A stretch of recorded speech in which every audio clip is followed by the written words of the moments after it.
Amendment bill के जरिए नरेंद्र मोदी की सरकार ने मुसलमानों के इस धर्म के बोझ से छीन ली है।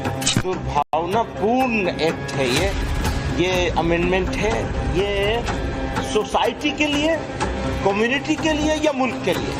हिंदू मुसलमान पास आ रहे या दूर हो रहे,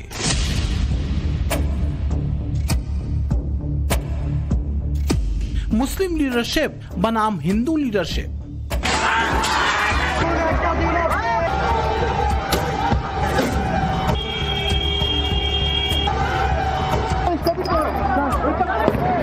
वक्त के नाम पर लाखों एकड़ लैंड कब्जे की गई है। बीजेपी और एनडीए के सपोर्टिंग पार्टी, तो इनकी सपोर्ट से बीजेपी ने एक काले कानून को बनाया है। दिक्कत कहाँ है, क्यों है और क्या कोई शय है? मोदी सरकार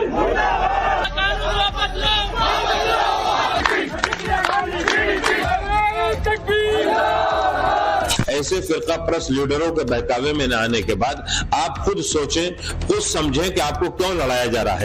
ये धर्म और जात की राजनीति से लोग थोड़ा दूरी बनावे, क्योंकि ये देश भाईचारे का देश है। अगर आप आजादी से नहीं करने देंगे लोगों को, जो लोग मस्जिद में पट्टी बांध करके आजाद सुकून के साथ कर रहे हैं, आप उनको भी बंद करेंगे तो यही होगा। नमस्कार, पाठशाला की वीकेंड वाली एक्स्ट्रा क्लास में आपका स्वागत है। मैं हूं सुशांत सिन्हा।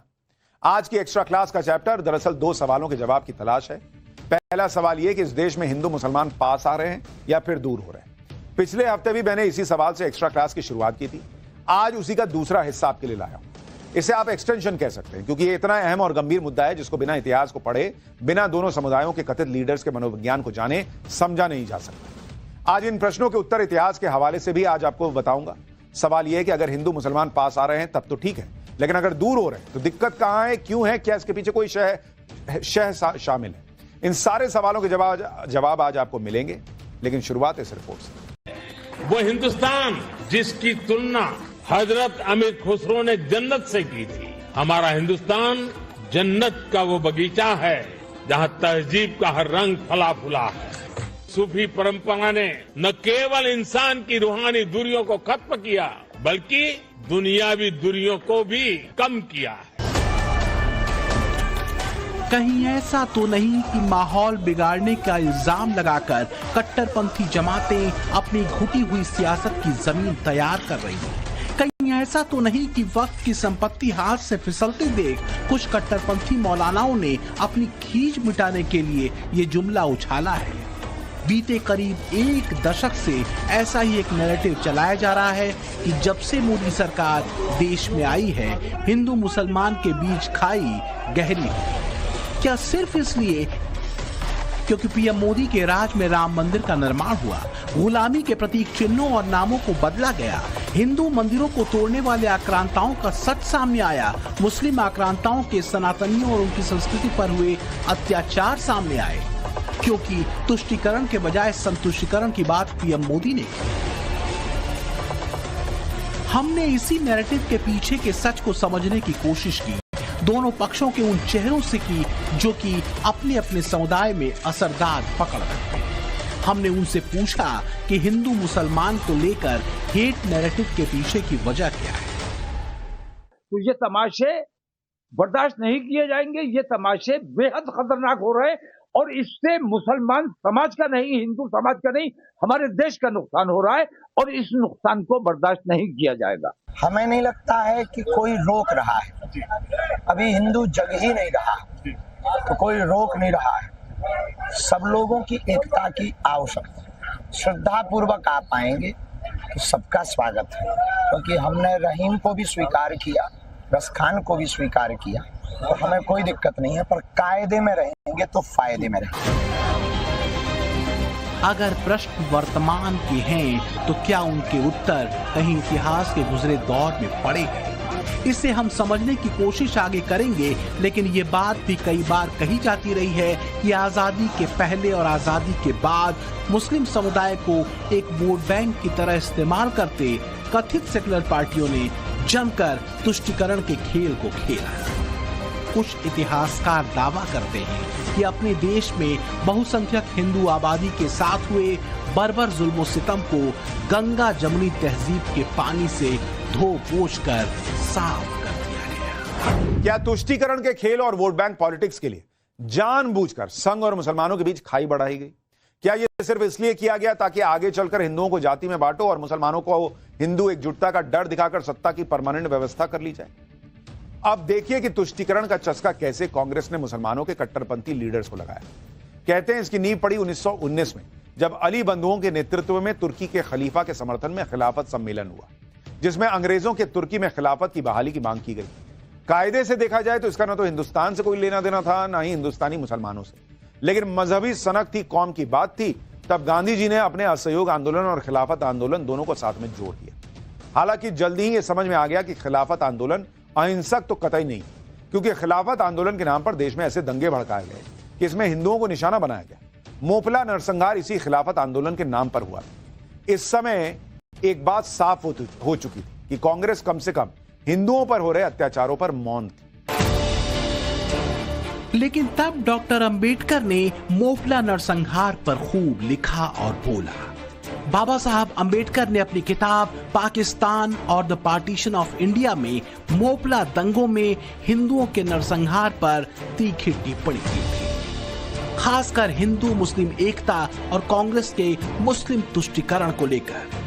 डॉक्टर अंबेडकर लिखते हैं, मोपला दंगों में गांधी जी ने जो कहा वो इस बात को अच्छी तरह से दर्शाता है कि मुसलमानों की गलतियों को माफ करने का रुझान इस डर से था कि कहीं इससे एकता के उद्देश्य को नुकसान न पहुंचे। तो सवाल वही है कि क्या हिंदू मुस्लिम एकता का जिम्मा और जवाबदेही कांग्रेस ने एक तरफा हिंदुओं के कंधे पर डाल दी, जो आजादी के बाद भी जारी रही। दूसरी तरफ अपनी जिद और कट्टरपंथी धारा को किसी भी हद तक ले जाने की छूट दे दी गई। मोपला में हुए हिंदू नरसंहार को बाबा साहब अंबेडकर ने बार्थोलोम्यू की संज्ञा दी थी। बाबा साहब अंबेडकर ने पाकिस्तान और पार्टीशन ऑफ इंडिया में वर्ष 1921 में हिंदुओं की हत्याओं, हिंदू लड़कियों के बलात्कार और जबरन धर्मांतरण, हिंदुओं के घरों में लूट, आगजनी के विषय को विस्तार से लिखा।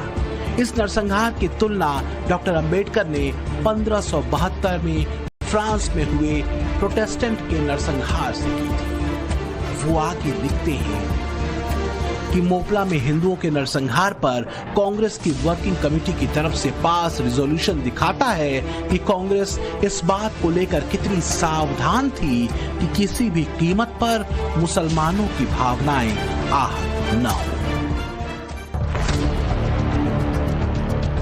कहीं ऐसा तो नहीं कि इतिहास के ऐसे स्याह पन्नों ने कभी हिंदुओं और मुसलमानों के बीच भरोसे की रोशनी कायम होने ही नहीं दी। हेट नैरेटिव का चैप्टर क्या इतिहास के ऐसी ही घटनाओं से जुड़ता है? जिस प्रकार से हिंदू मुसलमान पर चर्चा हो रही है, आप समझ सकते हो कि मुसलमान शुरू से ही कट्टर रहा है। धर्म के आधार पर देश का बंटवारा मुसलमानों ने किया। इस बीच में हिंदू जागरूक हुआ है, हिंदू सतर्क हुआ है, हिंदू सजग हुआ है, हिंदू अपने मांगों के लेकर मुखर हुआ है, जिसका परिणाम स्वरूप है कुछ लोगों को लगता है कि हिंदू मुसलमान हो रहा है। सच ये है कि राजनीति और कट्टरपंथी जमात के कॉकटेल ने कभी इतना वक्त हिंदू मुसलमानों को दिया ही नहीं कि दोनों बैठकर इतिहास में हुए अत्याचार और ज्यादतियों पर चर्चा करें और अमानवीय और काफिर गैर काफिर वाले नफरती एजेंडे की मजम्मत करें, बल्कि उल्टे मुसलमानों को डरा भड़काकर उनके मसीहा बनने को बेताब नेताओं और कट्टरपंथी मौलानाओं ने गुपचुप तरीके से इसी नैरेटिव को सेट किया कि मुसलमानों की संस्कृति और धर्म दोनों खतरे में हैं।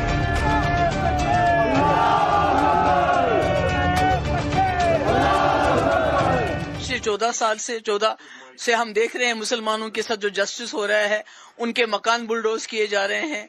ईद के दिन उनको नमाज पढ़ने की इजाजत नहीं है, उनकी मस्जिदों पे कब्जा किया जा रहा है। यहाँ तक कि जो मुसलमान बादशाह हैं उनकी कब्रें खोदने की बात हो रही है।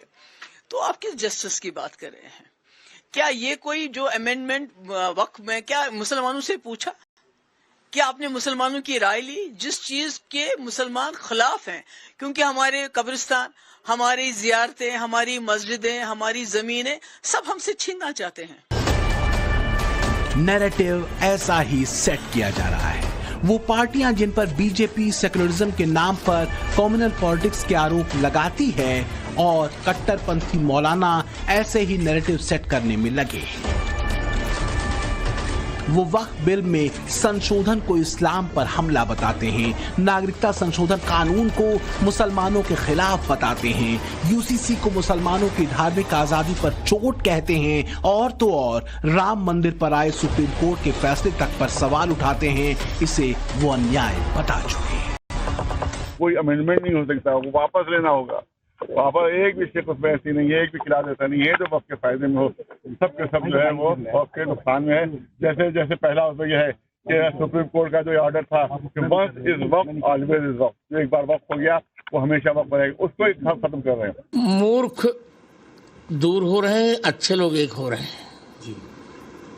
क्योंकि वक्फ बोर्ड का जो बिल आया है इसमें गरीब मुसलमानों को बहुत लाभ है। बात बहुत सीधी है। एक तरफ हुए अन्याय के साक्ष्य हैं, इतिहास में अपने ही देश में दोयम दर्जे का नागरिक बना दिए गए हिंदुओं पर खुद इस्लामिक आक्रांताओं के दस्तावेज हैं।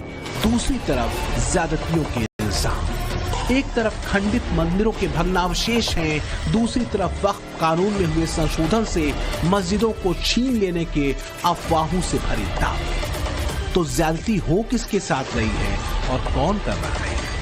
जिन बाबा साहब अंबेडकर के संविधान के प्रति आजकल इमरजेंसी थोपने वाली कांग्रेस और सेक्युलर इकोसिस्टम का प्रेम जागा है, उन्हीं बाबा साहब ने इस्लामिक आक्रांताओं के राज में हिंदुओं के साथ हुए सलूक का जिक्र किया है। बाबा साहब डॉक्टर भीमराव अंबेडकर संपूर्ण वांगमय में बाबा साहब अंग्रेज इतिहासकारों के हवाले से तत्कालीन मुस्लिम आक्रांताओं के राज में हिंदुओं की स्थिति के बारे में बताया। इसी किताब के पेज नंबर 42 में डॉक्टर अंबेडकर अंग्रेजी इतिहासकार डॉक्टर टाइटस की किताब इंडियन इस्लाम का जिक्र करते हुए लिखते हैं। क्या लिखते हैं देखिए। डॉक्टर अंबेडकर लिखते हैं कि सुल्तान फिरोज शाह ने अपने फुतुहात में विस्तृत वर्णन करके ये बताया कि उसने हिंदुओं के साथ किस तरह का व्यवहार किया। जिन्होंने नए मंदिरों को बनाने का साहस किया था, मैंने खुदाई निर्देशों का पालन करते इन इमारतों को ध्वस्त कर दिया। मैंने काफिरों के उन नेताओं को मार डाला और अन्य को कोड़े लगाकर दंडित किया जब तक कि उस बुराई का पूरी तरह उन्मूलन नहीं हो गया जिसमें काफिर और मूर्ति पूजक मूर्तियों की पूजा करते थे।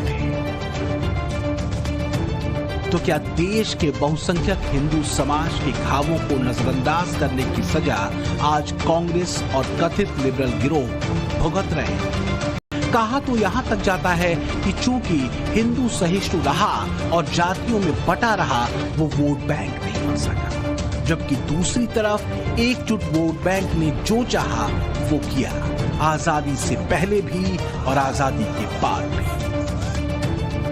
कांग्रेस की सरकारों ने वक्फ कानून के जरिए एक तरफा शक्ति उन्हें दी। हिंदुओं को राम मंदिर के लिए 500 साल का संघर्ष करना। काशी मथुरा का मामला अभी भी कोर्ट में है। शाहबानो केस में वोट बैंक के चक्कर में सुप्रीम कोर्ट का फैसला तक कांग्रेस ने पलट दिया। लेकिन इस सब के बावजूद देश में मुसलमानों के अधिकार खतरे में, सिर्फ इसलिए क्योंकि हिंदू एकजुट नहीं। कट्टरपंथी जमातों के निशाने पर वो भी मुसलमान हैं जो तर्क संगत हैं, जो कट्टरपंथी मौलानाओं और उनके कारकुनों से अलग राय रखते हैं। हमने इनसे पूछा कि आखिर हेट नैरेटिव के पीछे वजह क्या है। मैं भारतवासियों से एक ही बात कहना चाहता हूं, ऐसे फिरका परस्त लीडरों के बहकावे में न आने के बाद आप खुद सोचें, खुद समझें कि आपको क्यों लड़ाया जा रहा है।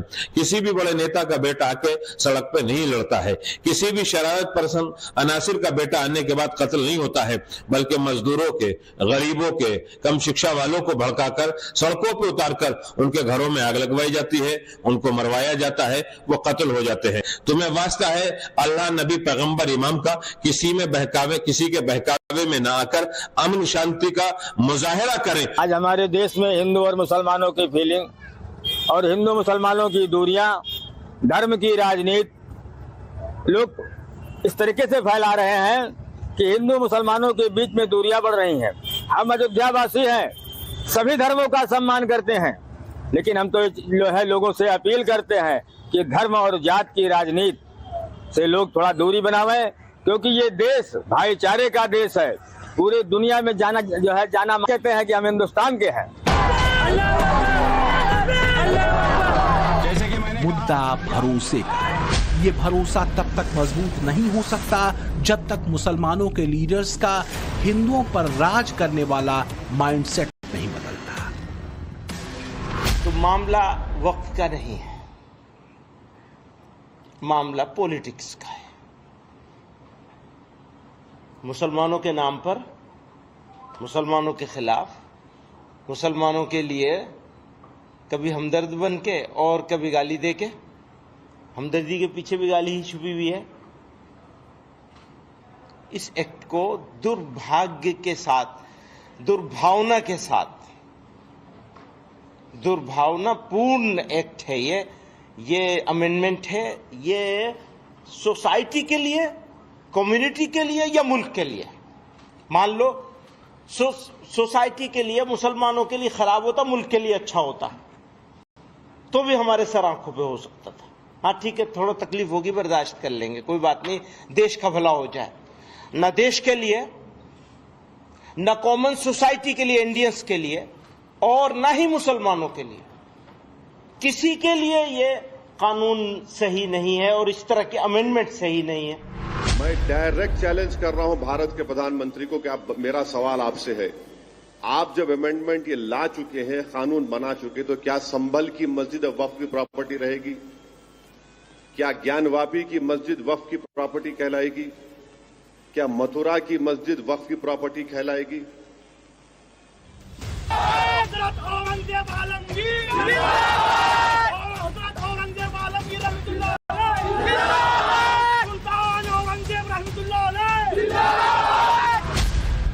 मुस्लिम तबके में एक वर्ग ऐसा है जो हिंदुस्तान पर इस्लामी राज के नॉस्टैल्जिया से बाहर नहीं आ सका है। कथित सेकुलर सरकारों के दौर में मुसलमानों के यही कट्टरपंथी नेता वोट बैंक की ब्लैकमेलिंग के दम पर मन मुताबिक फैसले कराते रहे और खुद को सेकुलर बताते रहे। तो क्या इसलिए हिंदू मुसलमानों के बीच दूरी दिखती है? क्योंकि मुस्लिम शासकों के दौर में हिंदुओं पर हुए जुल्म को वो झूठ बताते हैं। मुगल शासकों ने मंदिरों को तोड़ा, इस तथ्य को स्वीकार नहीं करते।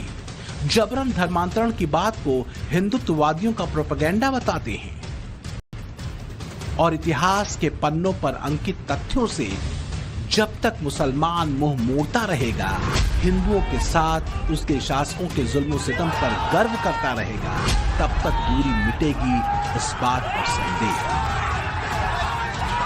300 साल बाद भी आज औरंगजेब आपकी मदद के लिए आ गया। अरे भारत के मुसलमान को क्या लेना देना औरंगजेब के साथ में, बताइए। इन्हीं के नेता अकबरुद्दीन ओवैसी बोले थे ना, हमने 800 साल इस मुल्क पे हुकूमत की।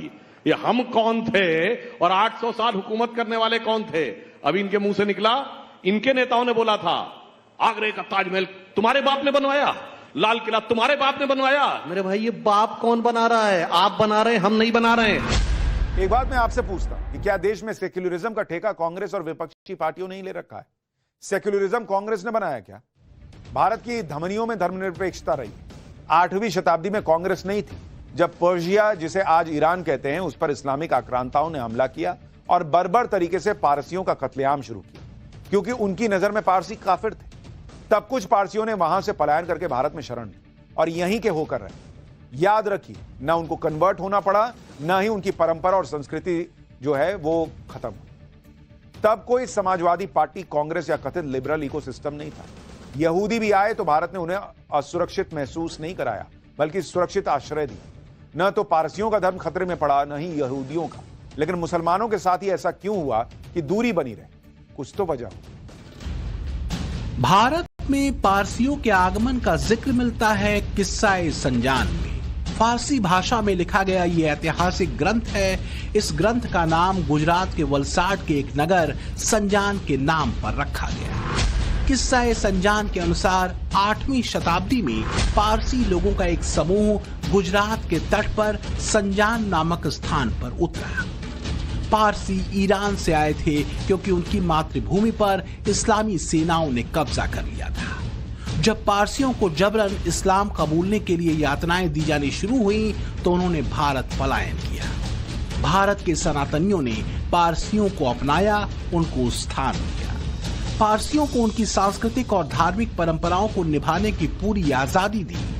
श्रम और समर्पण से भरे पारसियों ने भारत के हर क्षेत्र में अपना अहम योगदान दिया, चाहे वो अर्थव्यवस्था हो, मनोरंजन हो, सशस्त्र सेना हो या फिर दूसरे अहम क्षेत्र।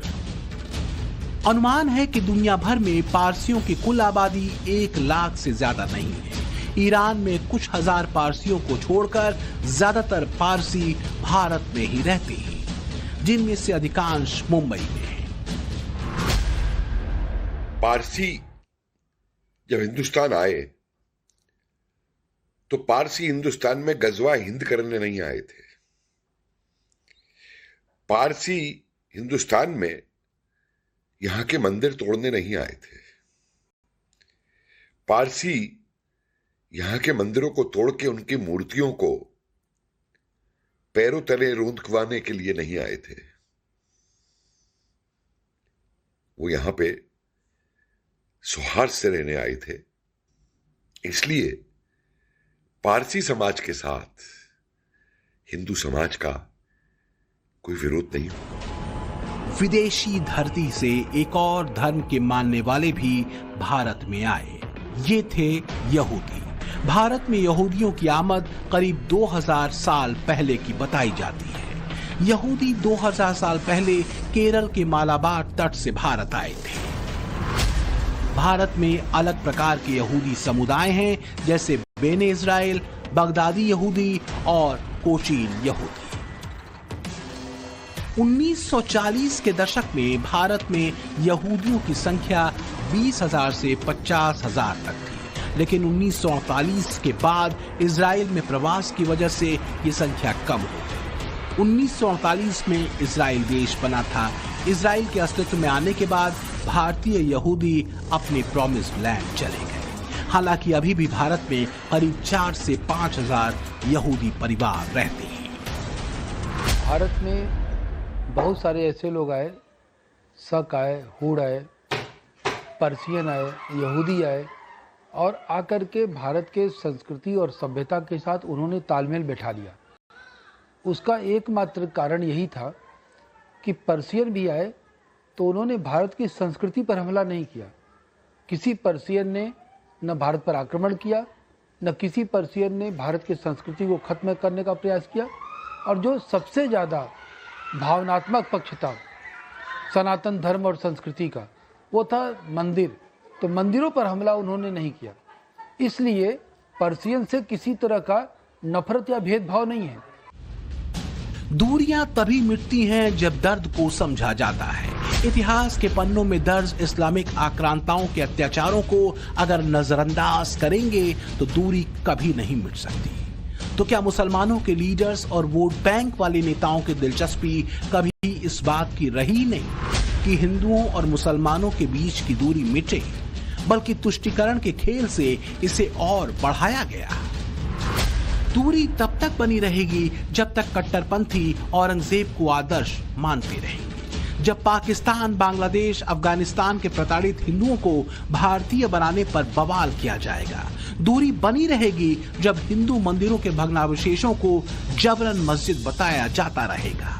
दूरी तब भी बनी रहेगी जब हिंदुओं का नरसंहार करने वाले गाजी जैसे शैतानों की मनहूस कब्र पर मेले लगेंगे। जब तक वोट बैंक के लिए सिख गुरुओं और गुरु गोविंद सिंह के मासूम साहिबजादों को शहीद करने वालों के पक्ष में नारे लगेंगे। लेकिन हैरानी तो तब होती है जब इस्लामिक आक्रांताओं के सामने चट्टान की तरह अडिग रहने वाले सिख गुरुओं और उनके साहिबजादों की शहादत तक को वोट बैंक की राजनीति के आगे भुला दिया जाता है। की ये काली बुलडोजर वाली राजनीति, डिवाइड एंड रूल। अब मुसलमानों को, इन बचाकों भी शिया सुन्नी आगा खाना उसमें डिवाइड कर रहे हैं। ऐसे काबू नहीं करते, ऐसे टुकड़े टुकड़े करें, टुकड़े टुकड़े गैंग को आप ऐसा। ये आज कांग्रेस पार्टी भी मुगलों की बात कर रही है, ये भी मुगलों की बात कर रहे हैं। सारे गुरुओं को शहीद करने वाले, हमारे बच्चों को, गुरुओं के साहिबजादों को शहीद करने वाले ये मुगल थे, ये मुगल थे, ये मुगल जिनकी आज कांग्रेस सपोर्ट कर रही है, उनका प्रधान सपोर्ट करके गया और ये अकाली दल सपोर्ट कर रहा है। ये मुगल थे जिन्होंने हमारे गुरुओं, बच्चों को शहीद किया। लिबरल गिरोहों को दिक्कत तब होती है जब इस सच्चाई का जिक्र किया जाता है। जोर से शोर मचता है कि ऐसी बातें गंगा जमुनी तहजीब को खंडित करती हैं। लेकिन सच ये है कि इतिहास को झुठलाकर या भुलाकर वर्तमान को नहीं सुधारा जा सकता। ये तभी होगा जब इस्लामिक आक्रांताओं के पाप को पाप कहा जाएगा, मजहबी अंधेपन में उठे नफरती धुएं को हटाया जाएगा। Bureau report, times now, Navbharat.